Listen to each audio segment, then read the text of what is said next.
कैसे हैं आप? मैं ठीक हूँ। तुम कैसे हो? मैं भी ठीक हूँ। इन शब्दों को अगर आप ठीक से सिटी स्कैन कर लें तो आपको इसके पीछे मिलेगी हजारों ख्वाहिशें, लाखों गम और ऐसे बेहिसाब अनगिनत सपने जो मर गए हैं। और इन सपनों के साथ आपको मिलेगा एक ऐसा पर्दा जो इन सब पर डाल दिया जाता है। वो पर्दा मैं ठीक हूँ। नमस्कार, मैं शिवम गर्ग स्वागत करता हूँ आपका राष्ट्रीय महिला आयोग द्वारा आयोजित इस पॉडकास्ट नवचेतना में। नवचेतना में हम बात करते हैं आपकी ऊंची उड़ान के बारे में और साथ ही उन संघर्षों के बारे में जो आपकी राह में आती हैं, उन चुनौतियों, उन पीड़ा, उन दुख और उन दर्द के बारे में जो आप आए दिन देखते हैं। और आज इस कार्यक्रम में हम बात करेंगे मेंटल हेल्थ के बारे में, क्योंकि कहा भी जाता है मन के हारे हार है, मन के जीते जीत। और आज इस कार्यक्रम में हमारे साथ मौजूद हैं एम्स से डॉक्टर शालिनी सिंह। स्वागत है मैम आपका इस कार्यक्रम में। नमस्ते एंड थैंक यू, आपने मुझे बुलाया इस पॉडकास्ट मैम के लिए। थैंक यू सो मच कि आप आई, और आपका आना ज़रूर उन अनगिनत औरतों के लिए भी सही रहेगा जो कहीं ना कहीं मानसिक पीड़ा से जूझ रही हैं। मेरा पहला सवाल आपसे यही रहेगा कि आज जब बहुत सी समस्याएं बढ़ रही हैं, आप मानसिक पीड़ा यानी मेंटल इलनेस को किस तरह से देखती हैं? देखिए, मेंटल इलनेस यानी कि मानसिक रोग हम उस सिचुएशन को बोलते हैं जब कोई मेंटल इश्यू या कोई विचार या कोई इमोशन, कोई फीलिंग आपको इस हद तक परेशान करे कि वो आपकी पर्सनल लाइफ या फिर आपकी प्रोफेशनल लाइफ पे इम्पैक्ट करे। सो मेंटल इलनेस को हम दो कैटेगरीज में डिवाइड करते हैं। एक जिसको हम सीरियस मेंटल डिसऑर्डर्स कहते हैं और एक जिसको हम कॉमन मेंटल डिसऑर्डर्स कहते हैं। सीरियस मेंटल डिसऑर्डर्स जैसे कि स्किज़ोफ्रेनिया, बाइपोलर डिसऑर्डर, ऑर्गेनिक साइकोसिस, डिमेंशिया, राइट? ये बहुत भारी भारी शब्द है। जी। पर जैसे कि जिसको हम हिंदी में मनोविदलता कहते हैं, जिसमें कानों में आवाज़ें सुनना, बेवजह लोगों पे शक होना, राइट? बहुत ज़्यादा गुस्सा, बहुत ज़्यादा एग्रेशन होना। और दूसरा कैटेगरी ऑफ डिसऑर्डर्स है कॉमन मेंटल डिसऑर्डर्स, जिसमें आता है वो शब्द जो आई थिंक सबने काफ़ी बार सुना होगा: डिप्रेशन, एंग्जाइटी, ओसीडी, स्ट्रेस। तो ये हमारे कॉमन मेंटल डिसऑर्डर्स में आते हैं। और ये क्लासिफिकेशन हमारे कॉन्टेक्स्ट में इसलिए ज़रूरी हो जाता है क्योंकि हम देखते हैं कि लेडीज़ में कॉमन मेंटल डिसऑर्डर्स का प्रेवलेंस बहुत ज़्यादा है। जी, तो जैसा कि आपने बताया स्ट्रेस, डिप्रेशन, एंजाइटी, ये तीनों के आपस में एक दूसरे से अलग होते हैं? यस। सो अगर हम क्लासिकली डिफाइन करें तो डिप्रेशन का मतलब होता है कि एक फीलिंग रहना जिसमें आपको मन में उदासी रहती है, किसी चीज़ में ज़्यादा इंटरेस्ट नहीं रहता है और ऐसा लगता है कि आगे चल के कुछ ठीक नहीं होगा, अलॉन्ग विद नींद में प्रॉब्लम आना, भूख नहीं लगना, स्पेसिफिकली खाना का कोई टेस्ट नहीं आता, जैसे कोई बोलता है कि गुलाब जामुन भी कड़वा लगता है, राइट? इस तरह की फीलिंग रहना और फिजिकल इश्यू जैसे बॉडी में हमेशा थकावट रहना। जब ये 6-7 सिम्टम परसिस्टेंटली आपको 1 महीने 2 हफ्ते के ऊपर परेशान करें, इनमें से 6-7 सिम्टम्स में से कोई भी 3 और 4 सिम्टम्स आपको मोर देन 2 वीक्स के लिए परेशान करें, उसको हम डिप्रेशन कहते हैं। सो हम कॉमनली देखते हैं कि लोग डिप्रेशन एक लूजली इस टर्म को यूज़ करते हैं, बट इसका एक हमारे पास बहुत सारे टूल्स होते हैं और बाय बेसिक इंटरव्यू कोई भी साइकाइट्रिस्ट या साइकोलॉजिस्ट और आजकल काफ़ी सारे जनरल प्रैक्टिशनर्स भी इसको आराम से डायग्नोस कर सकते हैं। मैम आप एग्जाम्पल्स के थ्रू आसान भाषा में इस बात को हमें किस तरह समझाएंगी? जी, सपोज़ कोई 22-year-old गर्ल है, उसने कोई मेजर एग्ज़ाम दिया और उस एग्ज़ाम में रिज़ल्ट अच्छा नहीं आया, तो उस दिन उनको बहुत उदासी महसूस हुई। ऐसा लगा कि अच्छा नहीं लग रहा है कुछ भी, मुझसे कोई बात मत करो। और वो बोलती है कि मैं आज बहुत डिप्रेस्ड फील कर रही हूँ, राइट? तो इसको हम डिप्रेशन नहीं बोलेंगे। बट अगर उस इवेंट के बाद वो उनकी लाइफ में एक तरीके से उनको धक्का लग गया, उसके बाद अगले 2-3 हफ्ते, 1 महीने, स्पेशली अगर 2 हफ्ते से ज़्यादा समय तक ये उदासी उनके ऊपर एक काले बादल की तरह छाई रहे, साथ में उनको लगे कि मुझे किसी से बात करने का दिल नहीं कर रहा है, जो चीज़ें मुझे पहले अच्छी लगती थी अब वो मुझे उनमें कोई इन्जॉयमेंट नहीं आ रहा, मेरी मनपसंद एक्टिविटी फ्रेंड से मिलना भी मुझे अब मन नहीं करता कि मैं ऐसा कुछ करूं, साथ में उनकी स्लीप अफेक्ट हो जाए, उनकी भूख कम हो जाए या भूख ज़्यादा लगे या बहुत ज़्यादा नींद आए, राइट? और बॉडी में थकान महसूस हो, ऐसे विचार आए कि आगे चल के कुछ ठीक नहीं होने वाला। तो ये जो मैंने आपको 7-8 चीज़ें गिनाई, इसमें से अगर 3-4 चीज़ें भी होती हैं 2 हफ्ते की पीरियड से ज़्यादा, तो उसको हम क्लिनिकल डिप्रेशन बोलेंगे। जी, तो अगर हम बात करें महिलाओं की, तो क्या पुरुषों की अपेक्षा महिलाएं ज़्यादा इसकी शिकार होती हैं? बिल्कुल। अनफॉर्चुनेटली सो हम महिला को महिला कब से कहते हैं, राइट? जी। साइंटिफिकली मैं कहना चाहती हूँ कि जब से एक लड़की का पीरियड्स आना स्टार्ट होता है और जब तक उनके पीरियड्स बंद होते हैं, मेनोपॉज, उस पीरियड को हम एक reproductive phase of the women's life कहते हैं, राइट। और उस रिप्रोडक्टिव फेज में फ्रॉम द एज ऑफ 13 साल, 10, आजकल तो 10 साल पे भी जी। पीरियड स्टार्ट हो गए, तो 10 साल की उम्र से लेके आप मान लीजिए 51 साल की उम्र तक, उस पीरियड में लेडीज़ में मेन के हिसाब से, मेन के कंपैरिजन में 40 to 50% ज़्यादा प्रेवलेंस होता है डिप्रेशन, एंग्जाइटी और स्ट्रेस रिलेटेड इश्यूज़ का, जैसे कि पैनिक अटैक्स, OCD, राइट।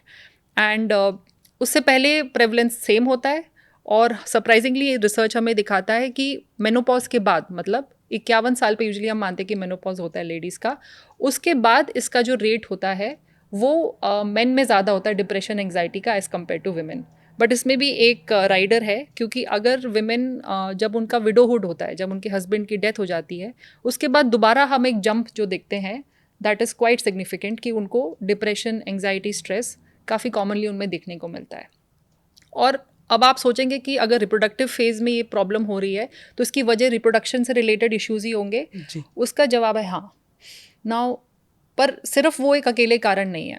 आप ये देखिए कि डेटा हमें दिखाता है कि इन आर कंट्री 30% ऑफ जो विमेन है उन्होंने कोई ना कोई जेंडर बेस्ड वायलेंस का सामना किया होता है, right, which is very high.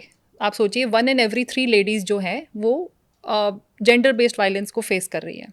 उसके अलावा हमारी कंट्री में लड़कियों को, किशोर अवस्था में जो लड़कियां होती हैं, उनको विमेन इन वेटिंग रूम की तरह ट्रीट किया जाता है कि अभी इनको औरत बनना है, किसी का घर जाके संभालना है।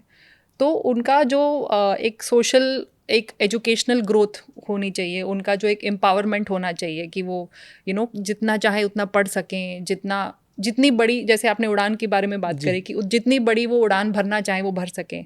तो कहीं ना कहीं एक तरीके से उनको हर जगह से एक लिमिटेशंस फील करने को मिलती है। बहुत ही कम लड़कियां हमारे कंट्री में ऐसी होती हैं, प्रिविलेज्ड होती हैं, जिनके लिए देयर इज़ नो लिमिट, वो जो चाहे वो कर सकती हैं। ज़्यादातर लेडीज़ का ये सिचुएशन नहीं है। तो ये जेंडर बेस्ड वायलेंस और social obligations, even simple things की, जैसे लड़कियां पार्क में 7 बजे तक खेलती हैं, जो छोटी जी। बच्चियां होती हैं, लड़के थोड़ा और लंबा समय तक खेल लेते हैं। ये रिसर्च में हमें देखा गया है। और ये समाज में हम अक्सर देख ही लेते हैं। बिल्कुल, घर वापस टाइम पे आना, उनके दोस्तों के ऊपर निगरानी भी ज़्यादा रहती है, राइट। और वो जिस तरीके से सोशल मीडिया का यूज़ कर रही हैं, उस पे भी, उन सब चीज़ों का मिलजुल के एक तरीके से इफेक्ट हम देखते हैं उनकी मेंटल हेल्थ पे। और उसके ऊपर एक जो डबल वैमी जो हो जाती है, वो होती है जो लेडीज़ में स्पेसिफिकली जो हम हार्मोनल इन्फ्लुएंसेस देखते हैं, एस्ट्रोजन एंड प्रोजेस्टेरोन का, तो वो एक एक्स्ट्रा इम्पैक्ट हमारा उसके ऊपर देखा जाता है। जी। अभी आपने बात करी पीसीओडी की, तो क्या पीसीओडीज़ में ऐसा होता है कि मेंटल डिसऑर्डर्स ज़्यादा, मेंटल प्रॉब्लम्स ज़्यादा होने लगती हैं? हाँ, सो पीसीओडी एक अलार्मिंगली कॉमन कंडीशन बनता जा रहा क्योंकि है। आजकल बहुत बढ़ रहा है। बिल्कुल, बिल्कुल। और mental health issues are more common in women, जिनमें पीसीओडी की कंडीशन हम देखते हैं। इनफैक्ट मेंस्ट्रुअल साइकिल से रिलेटेड प्रॉब्लम्स हम काफ़ी कॉमनली गर्ल्स में देखते हैं। चलो मैं आपको इस तरीके से समझाती हूँ कि एक लेडी की लाइफ में 450 पीरियड्स की साइकिल्स होती हैं, राइट। 450 पीरियड्स हर लेडी ऑन एवरेज डील करती है उनके साथ। Now 70 to 85% of women have some और the other problem during their periods. अगर आप एक कमरे में 10 लेडीज़ हैं, उसमें से आप पूछेंगे अच्छा कितने में आप में से कितनों को पीरियड्स के समय कोई ना कोई प्रॉब्लम होती है, तो उसमें से 8 out of 10 women will raise their hand कि हाँ हमें होती है, राइट। और 40 to 50% of these women have a diagnosable problem. और पीरियड से रिलेटेड प्रॉब्लम्स 2 तरह की होती हैं। पहली होती है जिसको हम प्री मेंस्ट्रुअल सिंड्रोम कहते हैं, और दूसरा होता है थोड़ा और severe, pre menstrual dysphoric disorder. So pre menstrual syndrome is, और कोई जो लेडीज़ इस जो देख रही हैं वो I think they will start relating to what I am saying, कि पीरियड स्टार्ट होने से 1 हफ्ते पहले उनको अपनी बॉडी में कुछ कुछ प्रॉब्लम्स फील करने वो लग जाती हैं, जैसे थकावट ज़्यादा महसूस करना, ब्लोटिंग सेंसेशन फील करना, बॉडी में तरह तरह के पेन सेंसेशन फील करना, और ब्रेस्ट्स में टेंडरनेस एक्सपीरियंस करना, और साथ में उनको मूड चेंजेस भी काफ़ी कॉमनली देखे जाते हैं। अगर किसी लेडी को इस तरह के सिम्टम्स 2 कंसेक्यूटिव पीरियड्स में फील हुए, मतलब 2 लगातार पीरियड्स में उनको ऐसी प्रॉब्लम्स फील हुई, और ये प्रॉब्लम्स यूजुअली पीरियड्स के 3-4 दिनों में अपने आप ख़त्म हो जाती हैं, तो इसको हम प्री मेंस्ट्रुअल सिंड्रोम कहते हैं। इससे ज़्यादा सिवियर होता है जिसको हम कहते हैं प्री मेंस्ट्रुअल डिस्फोरिक डिसऑर्डर। अगर इसको मैं नॉर्मल लेम एंड टर्म्स में ट्रांसलेट करूँ, तो एक ऐसा मेंटल डिसऑर्डर जिसमें पीरियड्स के टाइम से रिलेटेड लेडीज़ में आपको मूड चेंजेस, मतलब उनके मूड में आपको डिसऑर्डर देखने को मिलेगा। डिस्फोरिया मतलब इरिटेबिलिटी। तो उसमें हम स्पेसिफिकली देखते हैं कि जो लेडीज़ की जो साइकिल होती है पूरी पीरियड्स की, वो हम 28 दिन की मान के चलते हैं।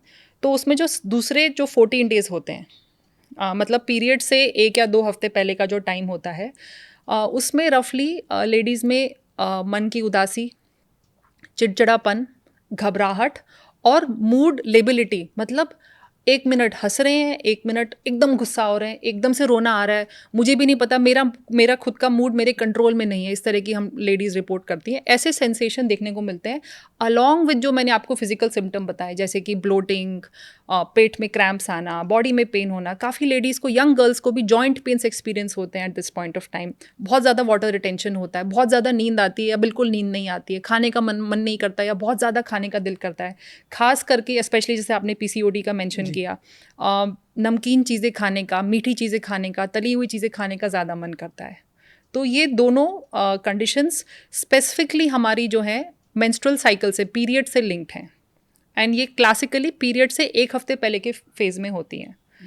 तो ये तो 2 प्रॉब्लम है जो यूनिक है। इसके अलावा इसी पीरियड के साथ जब अगर किसी लेडी को किसी और रीज़न से डिप्रेशन की प्रॉब्लम है, चाहे वो उनकी इन्वायरमेंटल रीज़न हो गए, मतलब उनकी फैमिली प्रेशर्स या सोशल इश्यूज़ की वजह से, तो वो डिप्रेसिव सिम्टम्स या वो एंग्जाइटी सिम्टम्स भी इस पीरियड्स वाले जो फेज़ होता है उसमें और ज़्यादा उभर के निकल के आते हैं। तो जो महिलाएं आज मानसिक पीड़ा से पीड़ित हैं, उन्हें आप किस तरह से क्या संदेश देना चाहेंगी? अगर वो पीड़ित हैं तो मेरा संदेश होगा कि आप इसके लिए ट्रीटमेंट लीजिए। आई थिंक अब हमारी कंट्री में काफ़ी सारे फोरम्स अवेलेबल हैं, काफ़ी सारे जो MBBS डॉक्टर्स भी हैं उनको भी हमने इक्विप किया है, ट्रेन किया है कि वो मेंटल डिसऑर्डर्स को ट्रीट कर सकते हैं। तो इसका ट्रीटमेंट लीजिए। मेडिकेशंस अगर आपको प्रिस्क्राइब होती है तो हिचकिचाइए मत। यूजुअली मेडिकेशंस का जो कोर्स होता है वो 6 से 9 महीने का होता है। उसके बाद ज़्यादातर लेडीज़ इस प्रॉब्लम को ओवरकम कर लेती हैं। तो that is my first message. Second message is कि prevention is better than cure. So if you know someone around you जो कि अपने ऊपर ध्यान नहीं दे रहे हैं, जैसे लेडीज़ की एक, नॉट जस्ट लेडीज़ की बट एक इंसान की एक टेंडेंसी होती है कि हाँ, अपना ध्यान हम बाद में रख लेंगे, पहले जो हमारे जिनसे हम प्यार करते हैं उनका ध्यान रखें, हमारे दोस्त, हमारा परिवार। यस, आई थिंक वो टेंडेंसी इंपॉर्टेंट है, पर ये माइंड में रखा जाना चाहिए कि हम दूसरों का ध्यान तभी रख पाएंगे जब हम अपना ध्यान रखें। To love others we have to love ourselves. Thank you so much ma'am, आप इस कार्यक्रम में आई और आज की ये चर्चा ज़रूर अनगिनत महिलाओं के जीवन को संवारने का काम करेगी। Thank you so much. Thank you. और साथियों, इसी के साथ राष्ट्रीय महिला आयोग 24 घंटे 7 दिन आपकी सेवा में तत्पर है। भारतीय महिला चाहे देश के अंदर हो या देश के बाहर, आप हमें कॉल कर सकते हैं। हमारा टोल फ्री नंबर है 7827170170।